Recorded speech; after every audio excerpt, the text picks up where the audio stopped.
ორგანზებით გილოცავთ. გაიხარეთ. რობერტი, სიმედი ძალიან. არასდროს არ გვიწდება, არასდროს ვიყავ მათალე ეგენაცვალეთ. პუნქტ პატივს აქვს ჩემს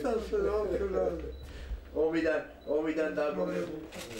ხოლო მეგრული აღარ განსაკუთრებული დამსახურება აქვს ჩვენი ქვეყნის და ჩვენი ხალხის მიმართ. ამ ადამიანებს აქვს განსაკუთრებული დამსახურება სამშობლოს წინაშე და სწორედ ამიტომაც ჩვენმა ხელისუფლებამ, ცენტრალურმა და ადგილობრივმა მთავრობამ იმუშავეთ აქტიურად იმაზე, რომ 70 წლის იუბილე ღირსეულად აღნიშნოთ და მეორე მხრივ ღირსეულად დავაფასოთ იმ ადამიანების ღვაწლი, რაც მათ გააჩნიათ და ის ფინანსური მხარდაჭერა, რაც ადრე 400 ლარს შეადგენდა, გაიზარდა 1000 ლარამდე და თითოეული მათგანი მიიღებს 1000 ლარიან შემწეობას.